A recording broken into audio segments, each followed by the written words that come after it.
while Cam's gone, I just got to tell you guys, um, he is probably the first person when I met in the scene that I was like, we match. The way we think, the speed of what we think, the way we talk, the way we act.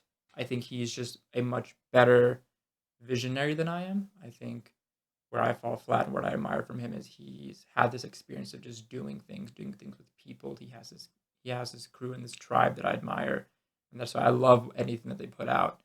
And I think that's something for myself in terms to think about is can I find and or build and or make one, which I've talked about previously on previous episode of like finding and building a tribe. Like I have these guys that I can go out to and help me do these things. If I ask them, they're not gonna ask me, "Do you need help?" I have to go to them and say, like,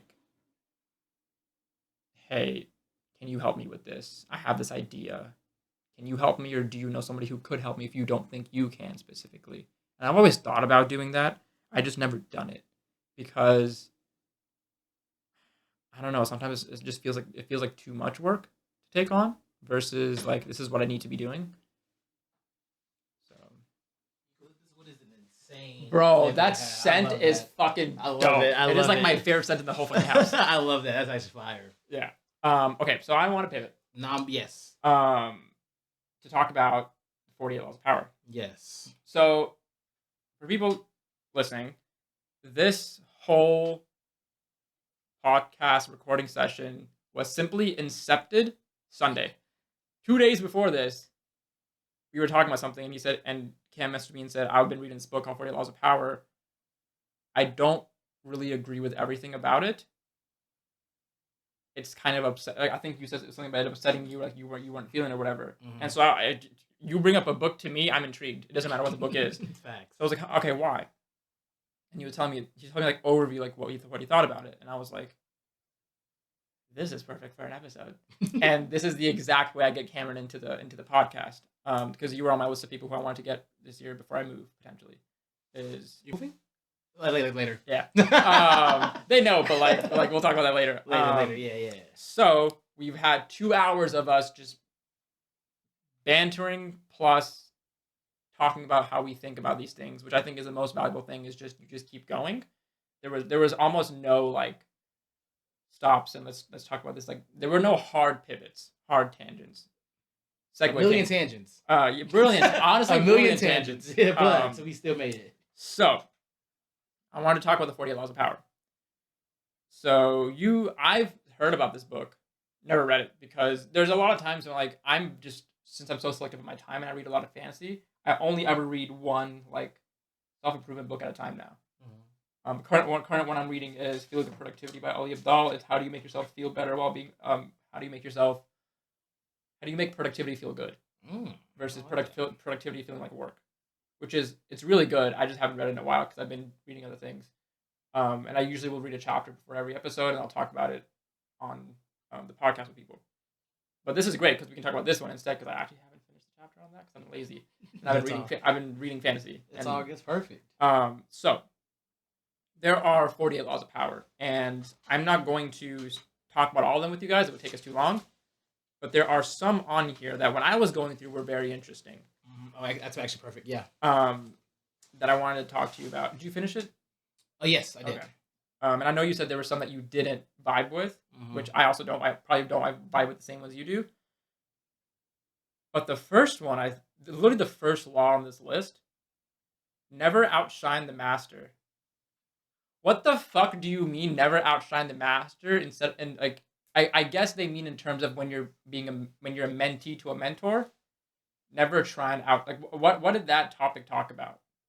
How I personally took it was if I'm taking it as all in the corporate sense as well too, where it's like it's not really about like feeling or anything besides that. It's literally just about like how you if you want to have power in a sense. Yeah. So like if there is someone who is like a CEO or a boss or anything, you never want to be the person who's louder than that person, which is also something I'm just the worst at. Like I'm just like as my personality's big, you know what I mean? So it's like it gets like it's in a way where it's like it's telling you to basically like don't don't outdo the person. Just what it says. Don't outdo like whoever is like in charge. Like your goal is to like make them feel like you're looking up to them. Make them feel like you're looking up to them. Oh, so you have the power of manipulation because you're exactly seeming like you're under this person, mm-hmm. and so then you're manipulating them into what you want to do by telling them like, I'm just underneath you. You're the master. You're the boss. You're whatever it is. You got this, or you do whatever you do. But I guess that also lends you power in a way. Mm-hmm. Okay. Yeah, exactly. Interesting. I don't like that.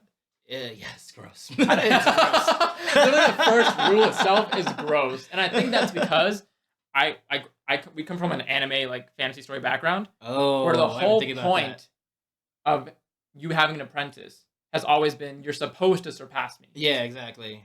But that's not how it works in the like your power comes from surpassing me as your master. Yeah, it does not come from me keeping you underneath me. Yeah, exactly. But this is a completely different type of power that we're talking about. Two different types of power that we're talking about. This is all of these are manipulative power. It is how do you gain power, or what I saw from these laws is how do you manipulate to keep yourself in a role of power, authority, influence, etc. But then once again, keep yourself in a manipulative role is really what it all seems like. How do you manipulate those people above you and underneath you and beside you to be in control? And then therefore have power because you have control. And then maybe you have money along with it and influence, all that stuff. I would say it's like, it is, I would say half manipulation. Other half is like, it's kind of practical. Mm-hmm. It's just, what I was using it for mainly was to see when seeing people are using it. That's why I tried to finish it. Like when I first talked to him about it, I was done reading it. Like I was all the way done. Yeah. Like I could not handle it. But then I was like, I want to finish it out because I really want to see when that's happening. When it's happening to me, because I feel like I've always noticed it when it's happening. Yeah, I just couldn't put my finger on what it was. Mm-hmm. That's what also made me feel disgusted by reading it. Yeah, it's me like seeing people in real time who I know are the kind of people who read these kind of books will like in real time use these tactics on me, and luckily I go by feeling. Mm-hmm. I go by how I feel by every majority, which is for a suburb who's always up here. Yeah. I've changed that all the way. Like I don't think about up here at all anymore. Yeah. I'm like, however I feel right here, that's what I'm going to go with. Mm-hmm. And there's always a workout, but at the same time, neither did this. So it's like, no, I get that. I think to your point, back in college, my accounting 2 professor said, never fall for a buy one get one 50% off, or buy one get one free, like buy two get one free like deal. Never like on Black Friday, just because you bought something that was 70% off for $125, you did not save the 70%. You still spent $125. Yeah. Like you still bought that thing when you don't need it. You weren't planning to buy it. You thought you were getting a deal. You still paid money. You still spent money you were not going to spend. So like I've always taken that frame of mind every time of like, to your point, I also see like, okay, I see there's a tactic here, and I don't like it. Mm-hmm. Now, there's sometimes where I do like go along with it because to your point, I'm like, okay, well, I mean, I actually do want this. It makes sense. Yeah, this is a target. Yeah, this is like a targeted ad, or yeah, this is whatever. Like I got targeted ads on Instagram and whatever it is. Yeah, I don't like it. I know what you're doing, but I kind of like this publisher's books they're talking about. Went onto their page, they were having a deal. They were selling their ebooks on Kindle for like 1 cent or like for free. I bought like 9 books that night because it cost me like $3. I spent $3, but I probably saved like 75. Mm-hmm. So I didn't mind going into it. To your point, it was all feeling and stuff like that. Yeah. But I've always had that thought in your sense of like, I know when someone's trying. I feel like I know when someone's trying to manipulate me. Sometimes there's sometimes when I'm like, I know what you're doing. No, it's not working. Mm-hmm. And to your point, I think it also makes I think it makes amazing sense to continue reading all of these. You want to know the blueprint for when it's being used on you. Mm-hmm. You want to know, like, the game plan. Mm-hmm. You want to know what route they're using when they're using it on you. Mm-hmm. And so I get that a lot, and I agree with that. Did you see anything that you liked actually out of that? See that you like? I like the same ones. Cause yeah, my thing is like it's just like everyone has their own like way of doing things, and it's like in this kind of thing where like for laws, it's like I'm not personally okay with manipulating people. Like, I'm not saying manipulating. That's actually a bad word. I feel like it kind of is, but it's like, I think it's the same thing as ego. Like ego is not a bad word. Yeah, right? yeah. Manipulation is not a bad word, but people manipulate for bad actions. Exactly. Now, I'm not gonna lie. When you talked to me about the book, I said, "Yo, this is an amazing conversation for us to have on my podcast." Manipulation tactic number one. I appealed to you wanting to converse with me on this, and then I got something out of it, which was being able to sit down here, talk with you, and record something for the podcast. I was down too, though. Right? And you were down too. Yeah. But if I had just said, "Oh, that's so interesting. What do you think about that? Hey, maybe you should try reading this book if you don't like that book." Then I just put something else in front of you that you didn't want, and I was trying to manipulate you in a different way of like, hey, here's a book that. What if I was the author? Hey, here's a book that you might want to read or whatever it is, things like that, right? Like that concept people do a lot, which is the whole concept of my creator journey. Here are 5 recommendations for this is how you're feeling. I'm trying to manipulate you into feeling, trying to influence and manipulate you into feeling a certain way. But it's not manipulation for real. But I mean, it is, but it's not like negative. It's not negative manipulation. Yeah. And that's the same way like how like fitness influencers are in a sense. Like their manipulation isn't always negative. It is at essence trying to get people more active, but the way they manipulate you is through showing their body.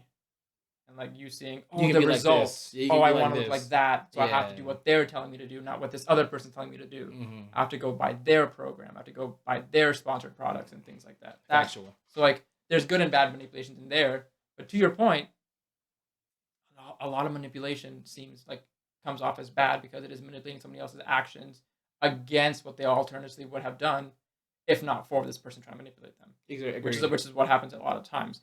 We're getting a little bit CSI into it, but like that's how I think about it. To your question, win through your actions, not through argument. I think it basically says, I do what I do, or I say what I do. I don't just talk. Sorry, I do what I say. I don't just say it in a sense like that. And I agree with that. Like I'm not gonna sit here and verbally tell you something I don't do. I try not to, at least. I do not like to talk about anything that I talk to anybody about if I have not tried it myself, been exposed to somebody who's tried it and I trust their opinion to then share their opinion in like a third party way, or be like, this looks interesting. I have not tried it myself, but I just want to let you know that you do your own research and then put that in front of somebody else, as opposed to like saying, this works, dude. I promise. In the back of my head, I've never heard of this shit in my life. I promise you this works. Are so good at that. I know. And I don't want to be that person. That's like people. That's what I'm saying. It's scary about life is like people can literally say anything they want, and they have like enough like believability behind it. It literally will go. That's what half the shit is. I hate Twitter so much. Yeah. Everybody just says shit. It's deleted. Anything like that. Oh, you did delete it. I can't. No, years ago. I'm too addicted. No, I can't deal with I ain't gonna lie, I can't deal with negativity anymore. I've actually been loving comments on videos recently because I was looking for the funny comments. Yeah. But like it's all majority positive now. Is everyone's shitting on people who are negative. Yeah. I love that shit so much because I'm like it's too everything's too negative. Like that's why I try to stay in like a bubble of like I don't like to like be in that kind of environment of negative headspace because it's like it makes me more negative. And my goal is not to be a negative individual. My goal is to be the happiest person possible by living a happy life. Not like I want to be. Not saying like I'm happy, but like no, doing things that make me happy. Yeah, continuously doing things that make me happy. I kind of like the exposure therapy. I'm kind of the opposite of you, where like I want to keep exposing myself to it. Because I know there'll be days when I give into it, but then there'll also be days where I resist it. And for some reason, for me, the resistance, I value the being able to resist it or see it and resist it much more than out of sight, out of mind kind of thing. Because there's for some things I do out of sight, out of mind, where you like block people, you don't want to see it. But there's some things where I keep it in front of me. So I'm like, I want to be able to overcome this, but I cannot overcome something that I'm not currently I'm not exposed to seeing whatever it is. But that is simply me. Now, do I fail sometimes? 100%. I do fail into the negativity. I do fail into this fragile ego. I do fall into that. But that once again is just another rep. Human shit. Don't worry. It is human shit. Exactly. We all no one's perfect. It's all good, my man. This one's something that I actually do, and I think it also makes sense to me, is when asking for help, appeal to people's self-interest, never to their mercy or gratitude. Like, You know, I'm not gonna Mhm. ask you to do something for me just because we're friends. Mhm. I'll be like, hey, would you mind helping? Would you mind helping with this? I will also pay you. It is in your self interest to also get paid for your work. And it is in my self interest to have you do that thing for me. I do not want a friend's discount.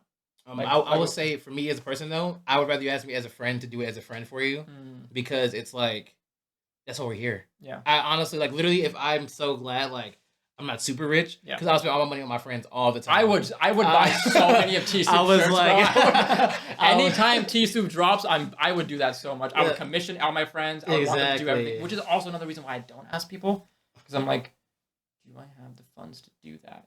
Technically, yes. If I just don't buy 2 books, I could easily go pay somebody for a video, Mhm. and then there's always that trade off. So to your point, Mhm. I'm not, dude. If I had money, Oh, it's like, bro.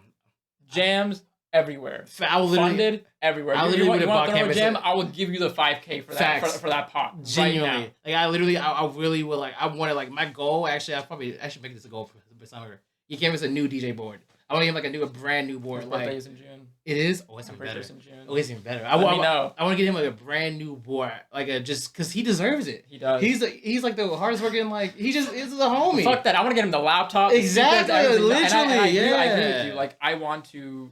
I'm gonna be successful. I want to do more for my friends, and I am one of those with people. with zero. I don't care if anything. No string attached. I just want to do because I want to. I want to like, gift this to you. like, I want to give this to you and all that stuff. I just want to feel good. You know what I mean? Yeah. Like it's like you will be success. Like you know what I mean? Like it's just like that's what my goal is for all. Like I actually got it from one of my friends. He is like his mentality is like literally beautiful. Like his goal is to die for his friends.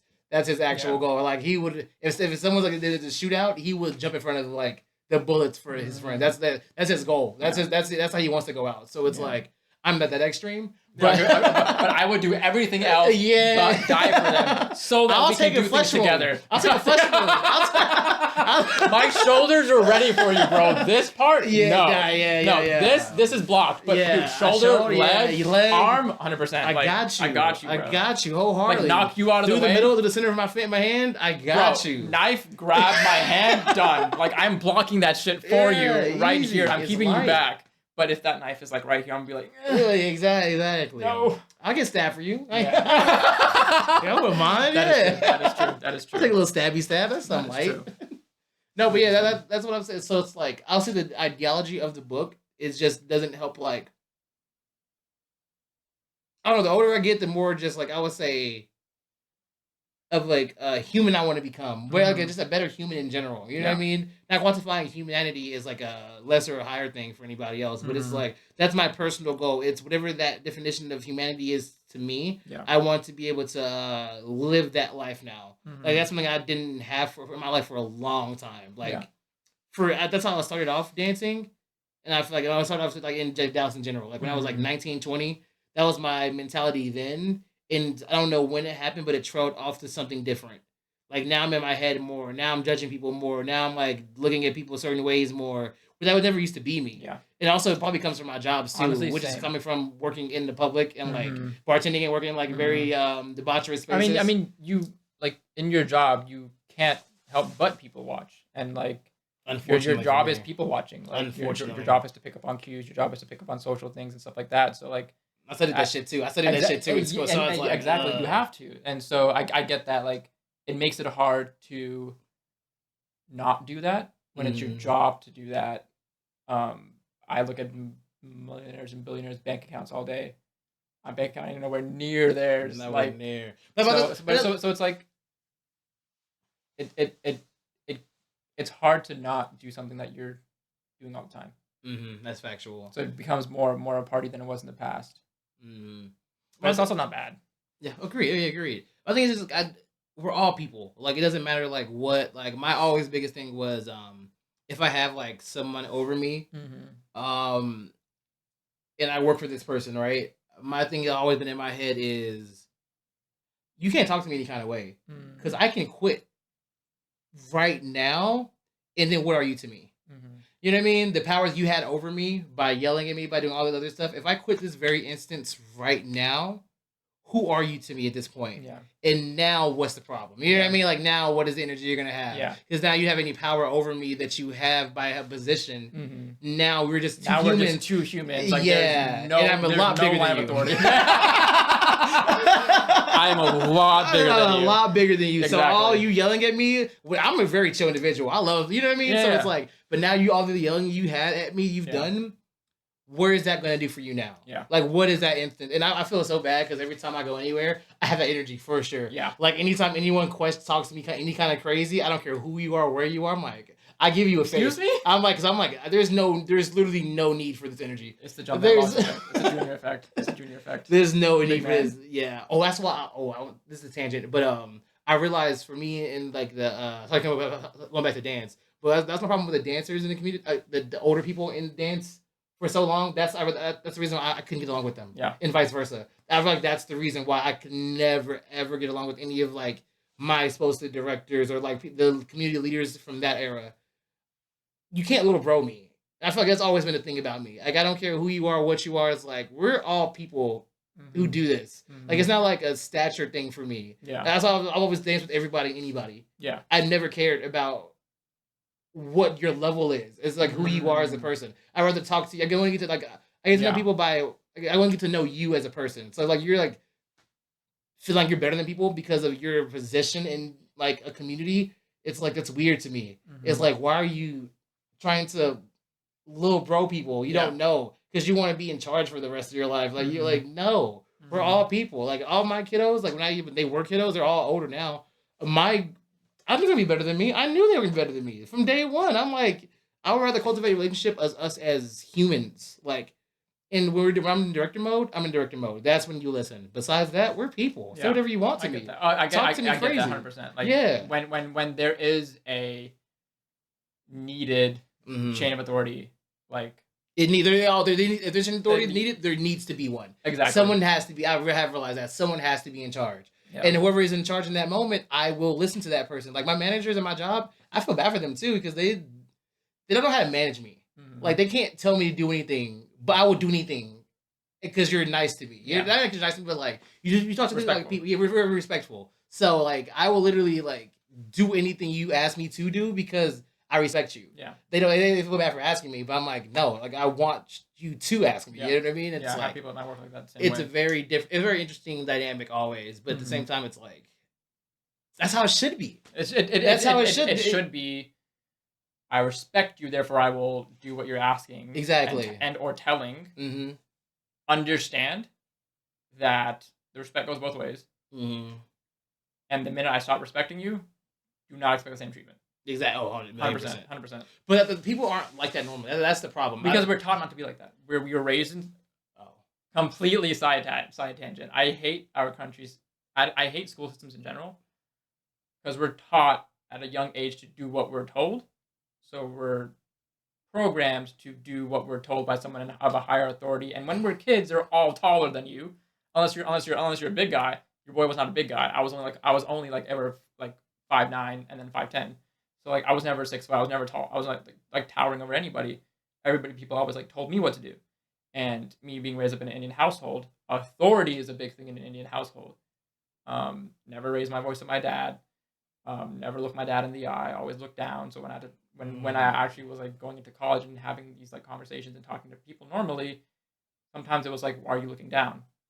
And I was like, I'm supposed to be making eye contact with you and talking to you. Whereas in my family, the authority is you're talking to me, I have to look down in a sense. So we're programmed to follow chain of authority, rule of authority. This person makes more than me, has the title, therefore I have to listen to them. I have no power. They have power. Interesting. Versus how it should be is if you are hiring, and this is different from, I guess white collar and blue collar jobs, corporate versus non-corporate jobs. Because in corporate jobs, you have to go through an interview cycle. You have to have a resume. You have to have all these things. And so at my job, I don't try and mess anything up because I could leave and put them in a tight spot if they ever were mad at me. But I also got to go find a job.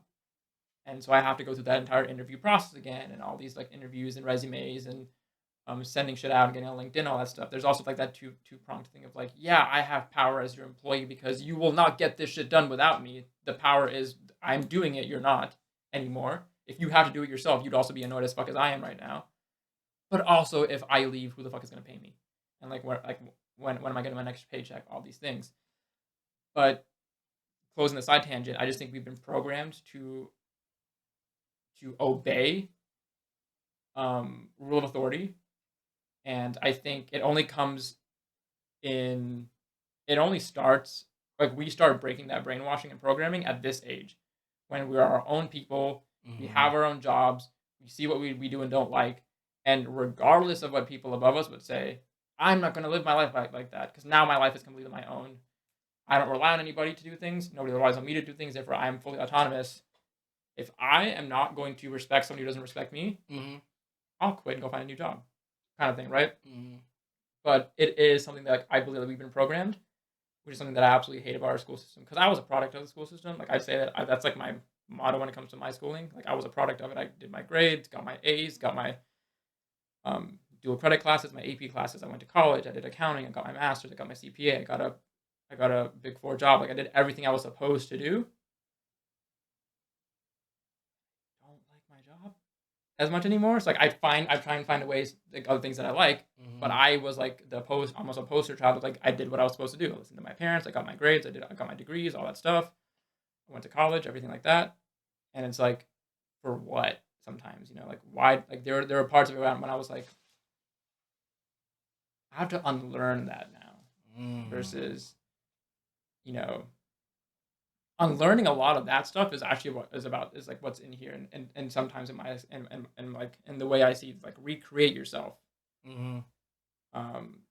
Make your accomplishments seem effortless. You're like always told to show your work, like tell us what you did, or I didn't see you do it, therefore I don't think you did it properly, or whatever it is. And it's like, or I don't think it was that easy as you put it. Like, where's all your work? Where's all your like all your decision making, everything like that? It was easy. Like, I do think the mark of a great person is how effortless they make things seem. Like, oh, like you think, oh, it comes easy to you. No, there was 20 years of work that went into this, but now it's easy to me, and now it's effortless. And there's this book I read last year called somewhere over there, and it's called The Wishing Game. It's about like this author and like that, and the author tells his illustrator, and the illustrator asks him, "Why don't you ever like tell these readers of yours like who you actually are?" And he's like, "Never break the illusion, never break the magic." And so it's like, in that sense, I got off on some really wild tangents, but when it comes to the whole thing about like making things seem effortless, reprogramming how we're thinking and stuff, like on one end we're breaking the illusion of like you have to obey your elders, you have to obey these people. On the other hand, we're like, and people in like um, in stages of power have to make you think what they're doing is easy because they're really good at it or whatever it is. As soon as you figure out like, oh, all this stuff goes into what you do, gross. I don't want to be a manager at this place anymore. I don't want to be a background dancer for this artist anymore. I don't want to go tour the world and do these things because gross. Like I don't want to deal with all the back end of that stuff. But the illusion is all the front end of like the performances and the audience and the crowd and the stadiums. And that's the illusion. You break it, people stop fucking with it. That's crazy. I just said a lot of shit, but no, you're good. I like that. No, cause it's like I'll say the illusion aspect of it. It's hilarious because that's like something I've always been good at. Yeah. Because I never wanted to have an illusion around me. Yeah. I really want everyone to know exactly what's happening every time I do anything. So I break the illusion on purpose. I don't have to. Yeah. I know I can very, very easily like become like some stoic character if I really wanted to, but no. I really want to sometimes. I really want to go hermit mode. 6 months to a year. Like when me and I usually move, like some like parts of me are like, do I just stop talking to everybody? Never never DM a single person. All they do is see my videos. They will never hear from me. Or do I even stop videos, stop everything, and just go back into myself, get physically brolic, and then I get back on these videos and you see magic. Oh, he's so charismatic. Oh, he's all these things. Mm. I think about that. And then to your point, I think about the exact opposite. I love bringing people along for the process. Mhm. You should see what all went into this. Mhm. I want you to appreciate what all went to this as Exactly. well. Mhm. And you don't appreciate it unless I show it to you also. Mhm. Um, I think my goal right now, and the goal it should be, is to learning how to differentiate the two. mm, Like me personally, I'm now learning who I can like show stuff to Yeah. early and ahead of time, Yeah. and who I just not gonna show anything to at all Yeah. until it comes out. Yeah. Because some people need the illusion. Yeah. Some people see past the illusion. Yeah. And I think it's very, very important to know for both of those. mhm. Because some people who are they who see illusion, it's important to like. That's why I want to read the book so much too. Because I have people in my life who use these tactics. Yeah. I want to be able to break down the illusion in front of them, in front of everybody. And that's actually my goal. Like every time I see these people using these tactics and stuff. Power play. Facts, honestly. 49th law of power. Break the illusion in front of everybody. Exactly. Embarrass the fuck out of them. And they would never even know. That's the funny Yeah. part. They would never know. Because Yeah. it's like I'm just gonna like because they're so like used to themselves like being that. I'm gonna be like like they say something like I know it's part of one of the laws. I'm like, did you read the 40 laws of power? And you're like, yeah, how'd you know? And I was like, you know what I mean? Number 35? Yeah. I like the one that says, in front of everybody, and let them like know that it's like you're not even like you know what I mean. It's like you're trying to like use this over people, and it's like it doesn't work on me, unfortunately for you, and then even more unfortunately for you, I'm gonna use it against you, like because it's just like I don't. Yeah, it's Yeah, as you can see, we're not talking about exactly each law, but like a lot of what he's saying like goes into like a lot of these other ones that we haven't even mentioned yet in terms of we don't like this. What's the cult one again? The cult one, dude. It's play on people's need to believe to create a cult-like following. So you're preying on people's need to believe in something in order for them to believe in you, and now you're generating your cult-like following. Which I'm not gonna lie, there have been times in the past where I have fallen into the prey of never acting on it, but feeling like such a devoted follower of somebody. Two people, Pokimane, Alex Hormozy. Only two people, mainly Pokimane, that I've ever felt like I would do anything for Pokimane. I have no fucking clue who she is. Like I've never met her in real life, never seen her in person. Only see her through a camera or through a screen. Right? I have no reason to be a cult-like follower of her. And sometimes it's, as you said, we're all human. One of those falls through the cracks. There's a lot of people though that I see through everything. I'm like, you're cool and all. There is no way, like, I'm believing in what you're saying. Yeah. Or like I know what the illusion you're creating is, so it's not working on me. Yeah. Every time like it doesn't. You don't see. Once it happens once, it'll never work again for me. Exactly. No, exactly. It's crazy because I feel like I've always been decent at that. I've just never noticed that was the actual power that I had. But it's like I've always been like, I can meet somebody in the first 5 minutes. I already know my answer forever. Like I have to tell myself to give them a second chance. Just I have to see them often. Like even then, most times they fail the second time too. So I'm just like, yeah. Like I can't think of. Because I don't know. I think of like in terms of like the following and the follower aspect in terms of people who you do see online. There is nobody in our scene that I am a follower of because we're all equals and we're all colleagues, we're all peers, we're all like we're all a part of the same tribe. Exactly. But I think if I was somebody who like there is a part of me who when I was growing up in my dance journey, learning dance, I was a heavy follower of Canvas because I just like fuck with like everything that he did. But then I was like grew from like being like I always like put myself in a position of low bro with him like automatically. Interesting.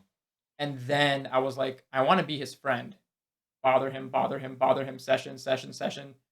We're talking more. We're friends. Bother him. Hey, can you do this for me and my girlfriend and me and Ayushi? Hey, can you take her to 3rd-year anniversary pictures? Friend. Or like we were friends way before that, but like it's solidified. So it never got into a follower thing because I was like, I don't want to be like a little bro or like always feeling like I need to learn something from him. Whatever it is, I had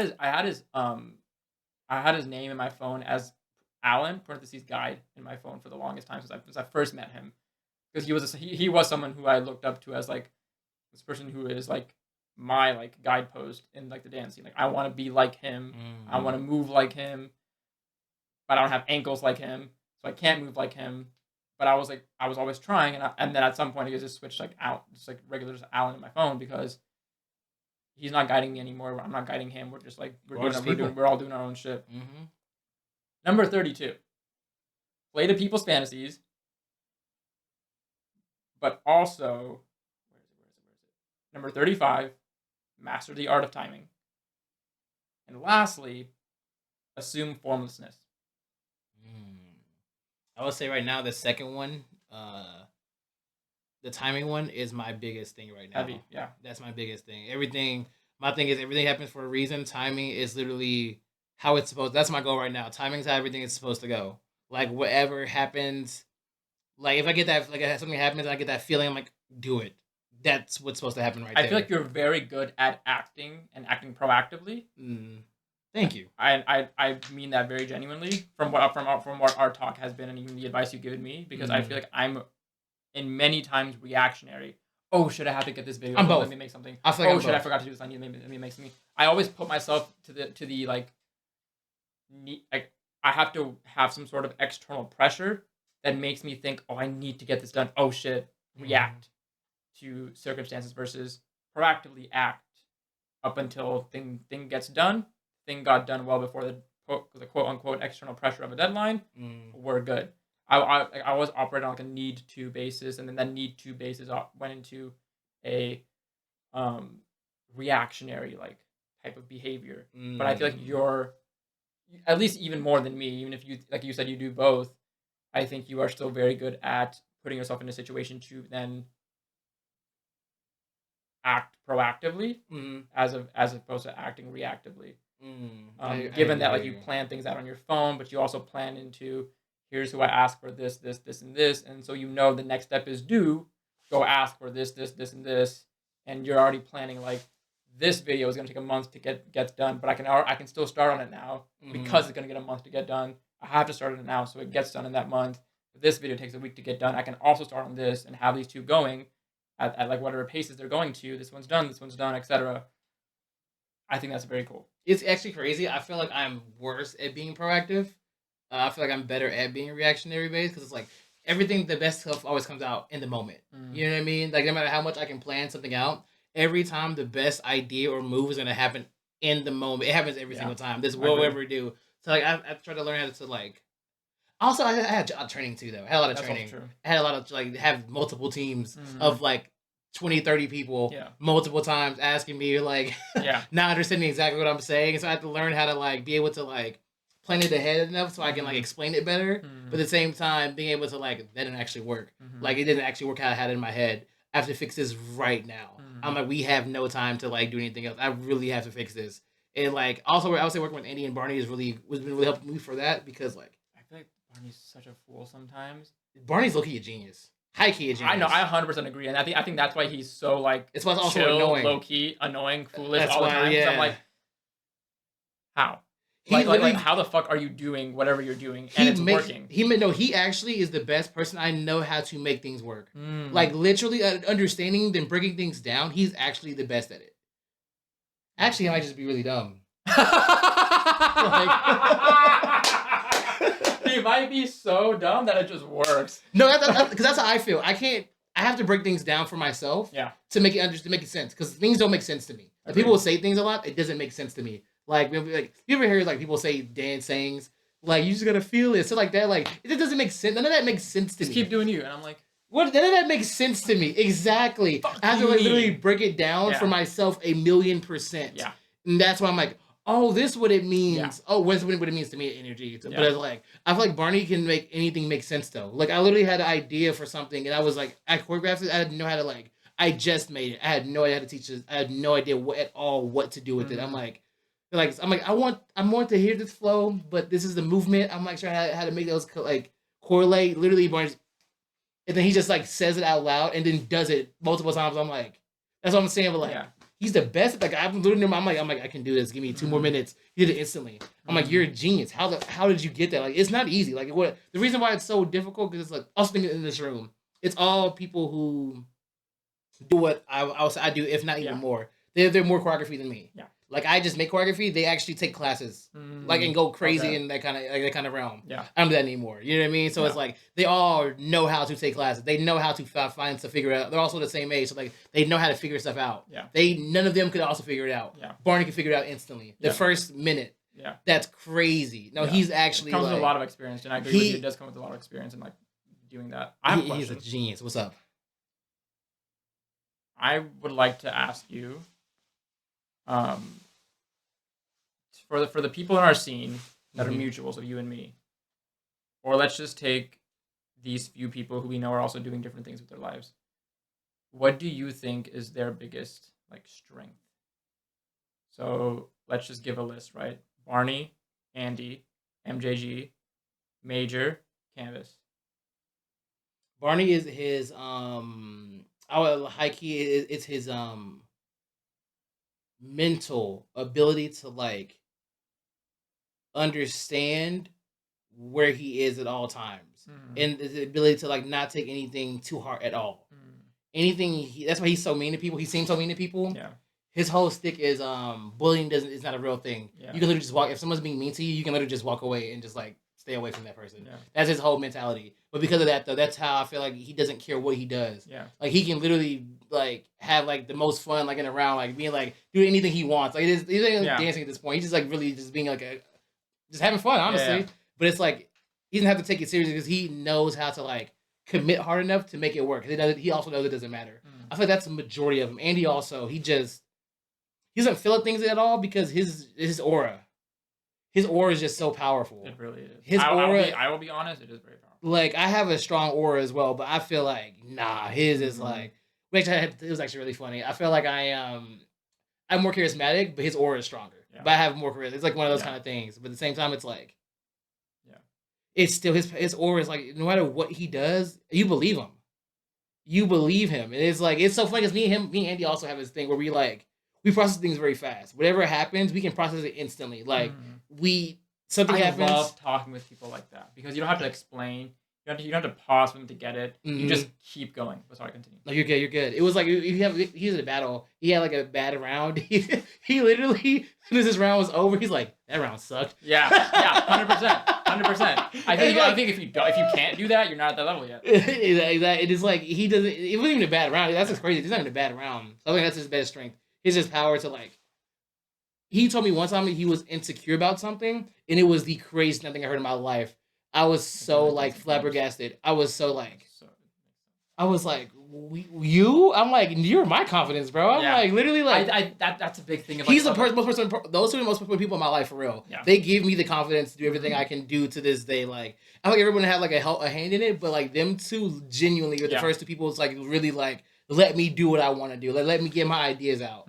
Like without any like, for life, loving boys. Yeah. Canvas. It's his empathy, I feel like. His ability to understand where he was as a dancer, how everyone treated him when he was coming up. Like, and I feel he came up in I'm not strong as him. Ruthless era. He came up. Era. It's crazy how like we started around the same time. I was never in that ruthless era. I don't care about people like that. Like I literally, I took myself out of it. Okay. That's why I stayed outside of the scene. Yeah. Because like I was not gonna be a mentee to any sort of like OG. Who thought like this is what you should do. This is just do this. Just follow what I'm telling you. And like a lot of people did, and they're still good dancers. Like a lot of our peers and like the vets above us learned from those OGs, and so like it was grueling, but I didn't think of dance like that. I was like, it's not that serious. I'm not trying to go battle all around. I'm not trying to go like make a name for myself. I'm not trying to go like win jams and shit. Like it's not that serious. But for other people, it is that serious, and I get it. But I was making cool shit with my friends, honestly. That's all I was. My whole thing with these both channels at some point is I just want to do cool stuff. I want to make cool videos. When I hit 1,000 subscribers on YouTube, my video that I wanted to make was me and my friends are going to spend $1,000 on this bookstore. Let's see what we all get. And I was going to give me and 4 other people $200 go in a bookstore, grab whatever you want, and make a video out of it. I told Ayushi that. She was like, do you want to really spend $1,000 on a video? I'm like, fuck yeah, I do. Why not? And I'm at like 570 right now. Oh, nice. And I'm like, fuck, almost there.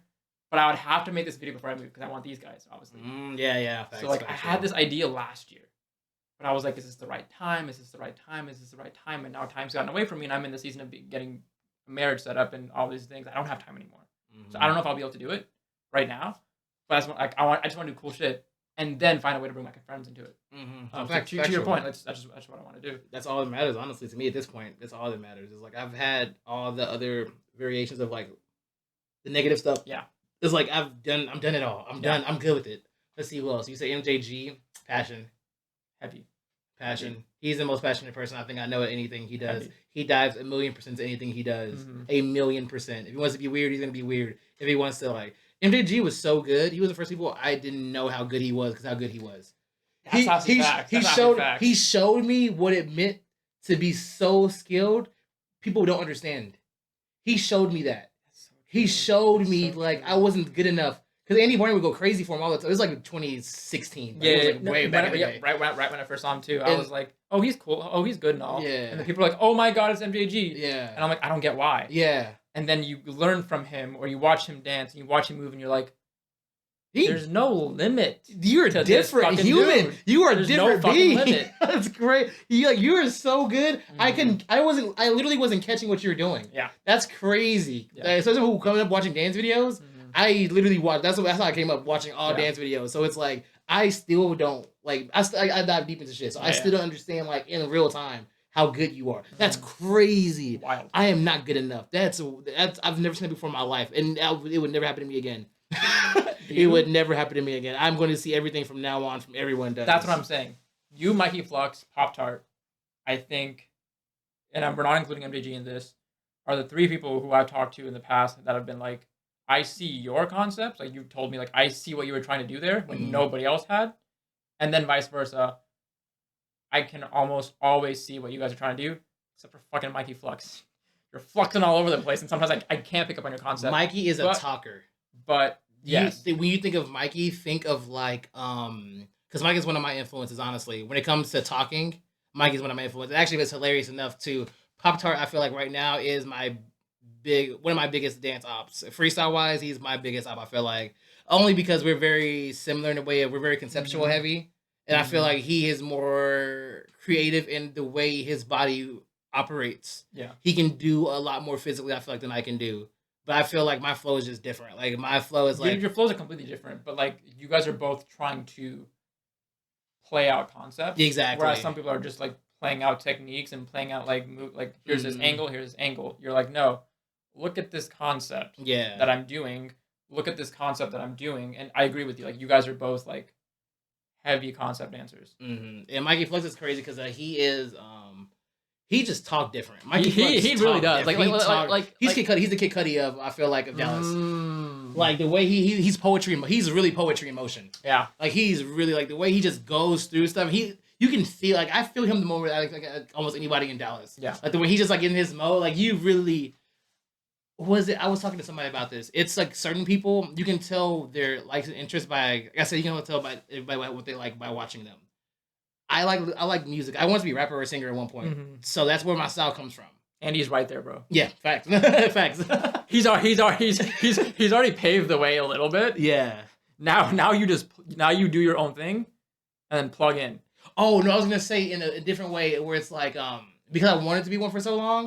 And like I would say my spare time, right? I'm literally in the mirror like rapping and singing and stuff like this. Yes. So when I'm dancing and I get that kind of I know how to get into that mode now. Yeah. So like that's what Mikey Flux is. That's what he's proficient. Right. That's what he's proficient at. He sings the song in his head like for real, but then he just knows how he's just dope. So it's like he can like he just be like he know how to like really, but he's singing in his head. Yeah. That's why he can hit lyrics so easily. He can flow in and out of lyrics so easily. He can like do something like boom.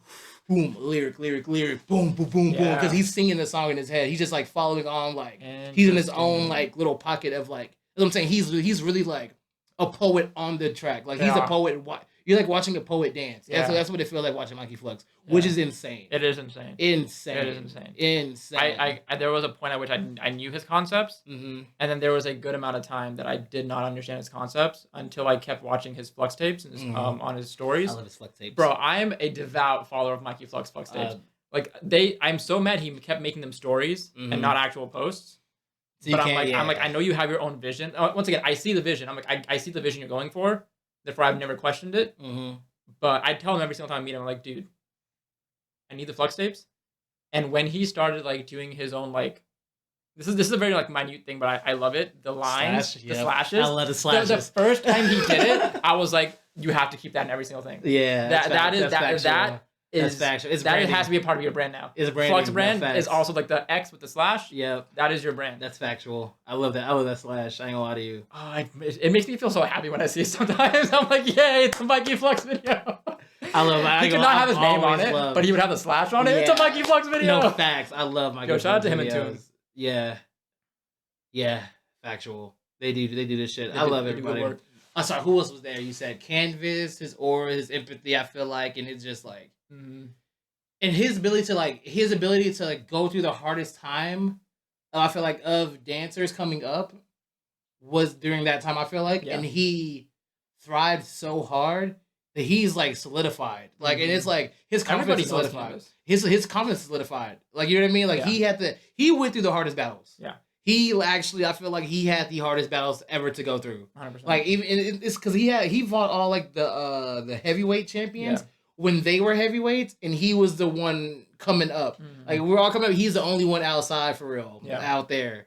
Like and it's just crazy because like he still kept his empathy through that. Yeah, he has that inner passion most times actually, but it's like. He doesn't necessarily need that, so he didn't really rely on that. If he has that energy, I actually want to bring it. I ain't gonna lie to you. Next time I battle him, I actually wanted to bring that out. Like that's my goal. I think it's like I want to piss him off. I really want to make him mad. It's hard. I think to your point, like someone has to like try to do it. I can do it. I feel like I can do it. Because like he doesn't really like he doesn't go Super Saiyan a lot. He doesn't. He doesn't have to. I feel like in the past, like we've all had like sessions before, and it's like. We've all had our rounds where like you do something, I do something more, you do something more. We keep bouncing up and keep doing more. Yeah. To where at some point one of us has ascended. To level 2 or level 3 at least in that session. But when it comes to now, I feel like what was level 3 back then is once again now baseline. Yeah. So it's like damn. Fired. What does it take to make him want to do more? Because like it's scary too. The thing about him is even scarier too is the fact that like he's already so good. He still be having the best rounds of the night. I know. He still be having the best rounds of the night. Like I feel like he is very seldom that he taps. He's up to a different pocket. He taps into like I told you my thing with him is he's the ocean, right? I told you the whole thing about him is to be in the ocean. Like he's tapped into that so well that he's like become a brand. Yeah. Like it's like watching him do his stuff. It's like it's a brand. So when he can just like push a little harder than normal, and it's still crazy because no one can do what he does. No one can move like he does. So it's like he needs to feel that. Like that's something that was scary back then, back in those days. Where I feel like his so solidified. And Rishi, same with Rishi. Yeah. He's also because of that. They were the ones like really in the fray, like in their own shit. Yeah, you know what I mean. Like Rishi was. I think Rishi's biggest impact of like his best quality is have to be half and half of like his ability to I think is the way he came up. Actually, no, his two things. His work ethic. I think he has the biggest work ethic out of everybody ever in Dallas. I feel like it's crazy that everyone works really hard. I feel like he's worked the hardest at one point. Like he was still the one working the hardest. Like he really did. He was hitting his training all the time. He still is doing every day. He's still doing daily videos. I think like to your point, like work ethic. Underneath work ethic is always consistency. Yeah. But then like his ability to execute, unlike is anything immaculate. Unlike anything else. Like I don't know how you take this music and then do this movement. I don't know how you learned this movement, converted it to this movement. Okay. I don't know how you took these tuts and converted it to these angles and movements. I'm like that's my second point of where his second quality is the best quality he has. It's he does have two. It's his ability to understand what he needs to do to win and like which is the foundation. Like Yeah. learning the foundation, really diving into him. He also understands he needs to like he danced with us, the concept heavy people, Yeah. for so long. Yeah. And he fits in with us as well. Yeah. So he has the best. He literally is in the best of both worlds, and he works hard enough to be able to execute both of those at extremely high level. He can concept with all of us. He can like he also can do foundation with the best of the best. And I feel like we're the best at concepts in the world, honestly, in Dallas. Like I feel like I genuinely feel we're the best at concepts. Like there's not many people who can like talk like us. Our flow of concepts is different. Like yes, I think just from what I've seen, we don't like foundation in Dallas. Fuck foundation in Dallas. I don't think we had it. We at some point it was an attempt, which was like Rishi's generation, our generation. Like they were trying, like the OGs were trying to get back down and teach us foundations. They were too mean. we just didn't like the way they taught. And yeah, we were I was like, deal with you. Like, this is not going to work for us. Yeah. And I say us because I was one of the people also back then who was taking classes, trying to learn popping. I took a crump class. I've taken like a house class. I've tried to take these classes just to like see where I fit in. Popping was the most like obviously the largest umbrella, so it was easier to fit in because I was a waiver and then a concept heavy guy and then a glider. And so I think to your point, we're so concept heavy and unorthodox movement heavy, obviously, but there's not enough people who know how to do it like Rishi does, where he can combine foundation and concept to make himself seem very elite. Because if you see any of us dance who don't have the foundations like he does, we just look subpar. You think so? I personally do think a good amount of the dancers here, because all they do is concept movement, that their movement looks subpar in a battle aspect, because people always talk about battles, not even sessions. If I think about sessions, we go off. Yeah, I agree. But you don't see those like, you don't see the foundation like Barney's like robot like animation foundations. Yeah. He's another person like Rishi who has those foundations down so heavy that I feel like when he's in his concept foundation mode, he's killer. Same with Andy. I miss the rugged days. I'm not gonna lie. I'm sure he hears that a lot. For the video, I don't think he actually does. I don't think anyone knows about his rugged days. Okay, only we know his rugged days. I aggressively miss his rugged days because that's when I got to see like the best. Like my favorite Andy movement of all time was rugged Andy movement. Yeah, facts. He was heavy, and so like he's also gone through the foundations and all that stuff. I haven't. I tried, so I know a little bit, and I know like a decent amount. You do a very good amount. But I never trained to foundation here, concept here. I just did.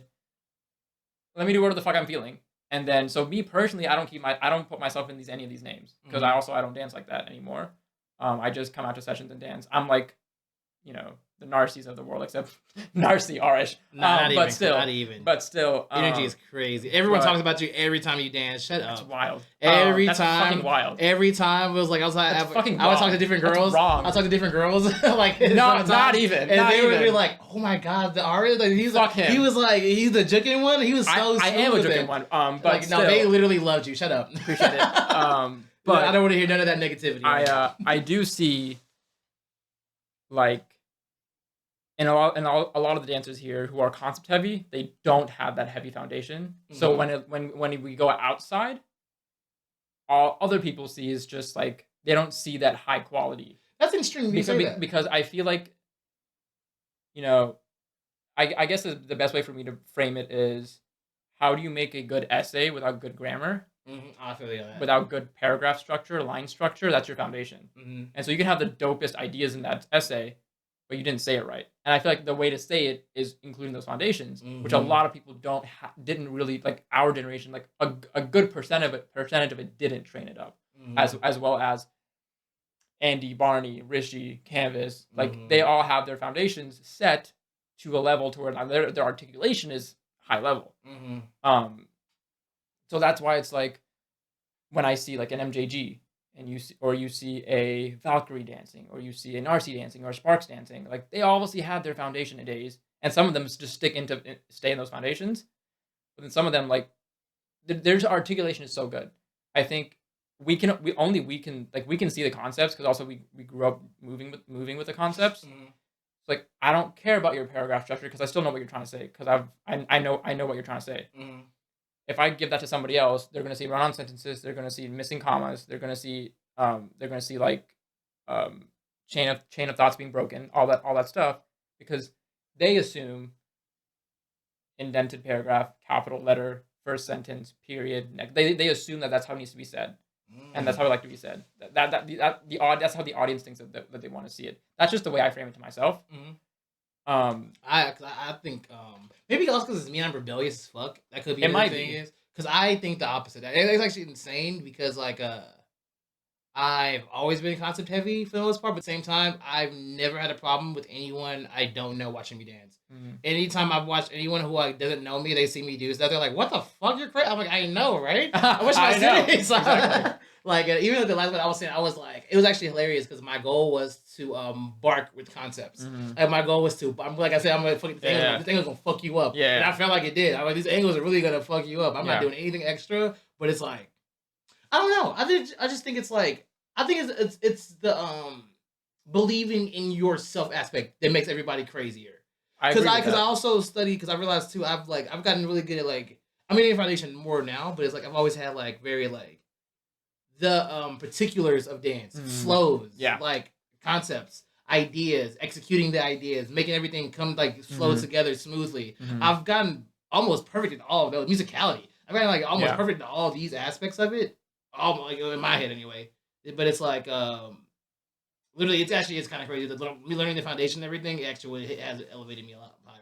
So I will now. I'll say you're right. I know. I see you're right. And I mean, to your point, I still agree with you. Like, there's so much that goes into dance, but then at the end. I'm sorry to cut you off. It's the believability. It's like it's that character you're selling. Because I've also seen people do horrible, in my opinion. Who I know they felt horrible. I know they felt like shit that round. I know. I know you felt like shit that round. But everyone else loved your that round. Everyone's like, that was so good. I'm like, and then you're like, and then you look at them, you're like, it's okay, I get it. Like, I feel the same way with certain people. Like I'm like, I know how you feel about your round right now. Mm-hmm. I would never say it to that person because I never feel like we're like at that level. Mm-hmm. Like I'm still never gonna come up to you or Camus or anybody and say, dude, that round was bad, huh? I'm not gonna be like that. I'll be like, what did you think? It was, I didn't like it. Well, okay, yeah, makes sense. Makes sense. How come or whatever it is? But then like it mentally validates for me. Okay, I had the same thought. But yeah, to your point, I obviously I have noticed that in the past. You're like, yeah, they didn't like that round. Yeah, that wasn't a good round. But that's the only because so the thing is too. It's like where it's like that's why I feel like it's the thing coming to. I don't see that always. My goal is to see where you were last time I saw you, or if I saw you before, seeing what you showed me. And if I saw you last time, what you doing today? That's always my mentality. So even if it's like you're not feeling the best because we're humans, so you're always gonna feel the best. Yeah. If you're doing new shit or if you're attempting new shit, that's all that matters to me. 100%. If you're feeling what you're doing, that's all that matters again. Because like you can have the ugliest round and it'd be a legendary round because you're just feeling yourself. Yeah. And that's what I've realized. That's what all of them do very well. That's the thing that they all do very well when it comes to that battle sense. Is they always had. That's the only thing I see that's like the difference. That's the difference. Not the foundation. It's not the foundation. It's not anything else. It's the ability to give it your all in the moment and like really commit to whatever you're doing. Yeah, that's what they have. Like I feel like that I personally don't have. Well, I didn't have it that time. Yeah, it was I never did. It was like the outside the insecurities was like eating me up type shit. I also agree. I find it very hard to commit to movement nowadays because like I'll look back at my video and I'm like, you look very closed in. You look very closed off. Exactly. You look like you don't want to commit to that heel toe or that you don't want to commit to that tip and you don't want to, but then I notice, okay, here's a section where you fully committed to everything, fuck everything. That was dope. And I get that. Like there's been a lot of times where like the difference was I did not do it fully committed. I was half there, half not. Maybe I was half in my head, half not kind of thing. You're 100% right about that. It is about fully committing. Yeah, it's like that's what I was saying. Like the battle, like I say, like the comments on me because all I did was concepts. That was my goal. My goal was to only hit concepts. Have you seen those battle videos? No, I've not. Oh, it's actually I'm gonna show you a little bit of it. Okay. It's hilarious. Like it's hysterical. I'm not going. Oh shit! You're fine. No, I'm not gonna. I'm doing it later. Okay.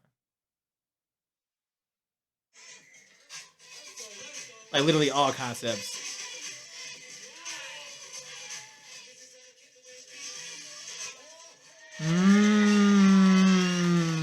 Like, but feeling myself, that's what made me like, Yeah. competitive. Feeling like really feeling myself is what made me like actual.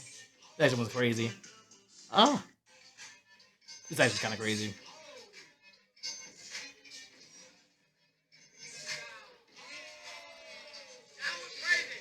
Thanks. Facts. No, I saw it.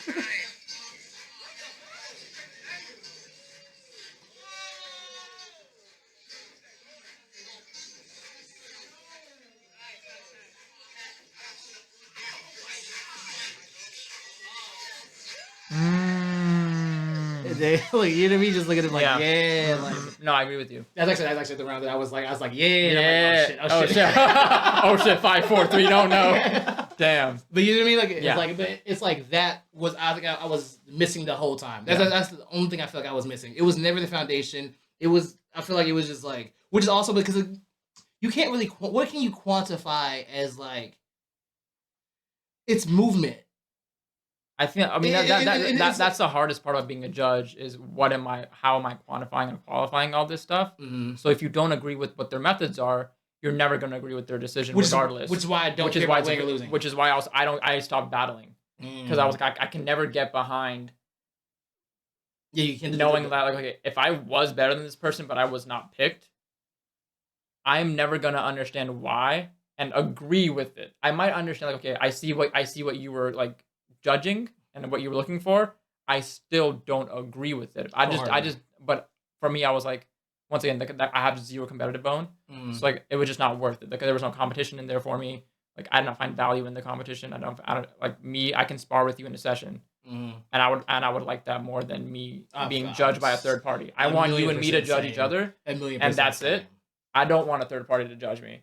And yeah, I feel you. I've had this conversation with Choi one at one point, because they were talking like what it means to be dope, and I was saying like I get that part of what people seem as like being a dope dancer is how good you are in the ring, along with how good you are outside of the ring. Facts. I feel like I'm one of the best outside the ring. A lot of you. Mm-hmm. I feel like just pure like sessioning wise. Pure sessioning, like when there's no like time limit on the line, there's no like somebody watching you, like critiquing you, etc. Like you can just do whatever you fucking want to do. Mm-hmm.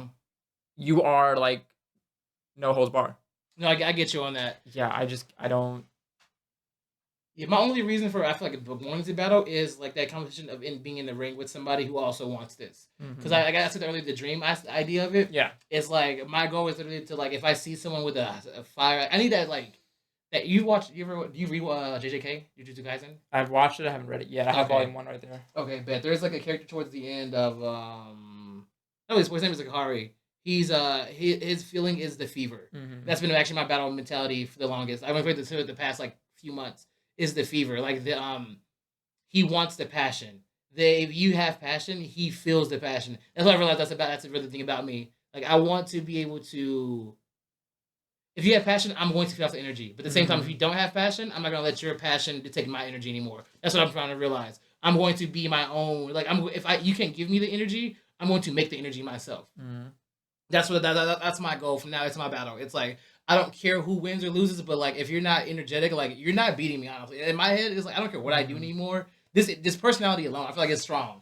I'm gonna start using that to my advantage. I'm like, if you not going to do anything, I'm going to just personality fuck you up. I've seen people get it by like the star power for dancing, the dope. That's what I'm saying. Exorcist, right? Remember Exorcist?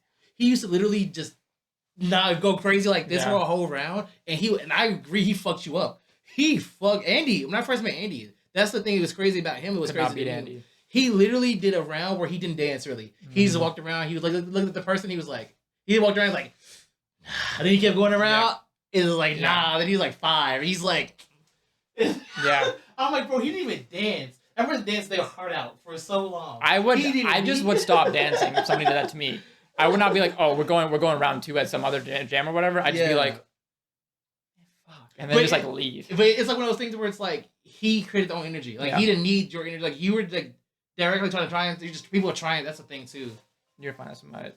It's my stretch, you lazy piece of shit. Like alarm. You're fine. It's like one of those things where it's like, yeah, it's like it doesn't matter what the other person's doing at all. Yeah. it only matters is like my goal is literally be the most entertaining person ever. You watching me battle, I'm entertaining as fuck. You're gonna have a great time watching me. You're gonna feel this energy. I have a great time watching you. You're gonna like have like literally that's my goal mentally is like find the particulars because it's not dancing anymore. That's what I realized. It's not about dancing. It's never been about dancing. Battles have never been about the dancing. Like it is to a certain extent, but it's like the energy behind the dancing.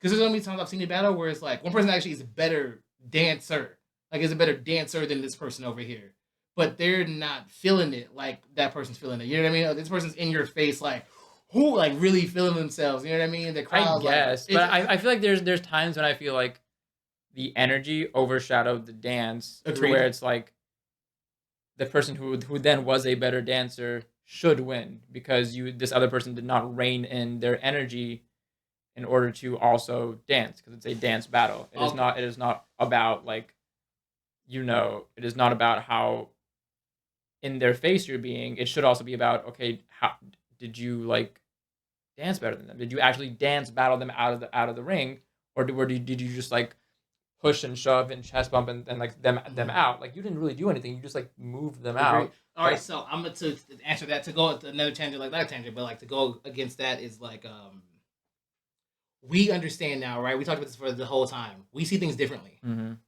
We don't see them like everybody else. Yeah. We don't see them like everybody else. Gross. I know, but that's fucking gross. That's what I'm saying. I can't compete with somebody who's going to like hit mean hip hop moves on a song, like it's like a throwback, and I'm like, I'm just trying to juke over here, and this person's just like, and just like you. I'm not gonna lie, like I wish I had the swag that people who grew up in the culture have. I don't have the movement. I'm not a T-Soup. I'm not a Jazz. Like I don't have like the movements of their specific, like how they move. Like I don't know how hip hop works, to be honest. And so like I can't compete when someone here is grooving and vibing to the music. So the audience fucking loves it because that's how they want to groove and vibe to the music. And me being here like, I can dance to this, yeah, but I can't groove and vibe to this. So I guess at that point I did get dance battled out because I didn't have the energy nor the movement for it. But then it's like, okay, damn, how do I get that? Here's my counter argument to that. Then, I actually thought about this very recently. The mad scientist. That's also my next goal, is to be able to like ascend to the mad scientist level, which is D-Cha, Canvas. FJG, and Mikey, the mad people scientist, who don't see scientist. It's like you're so good that you control, and it just looks good. Yeah, that to your point, I've always wanted to achieve that level of being so good.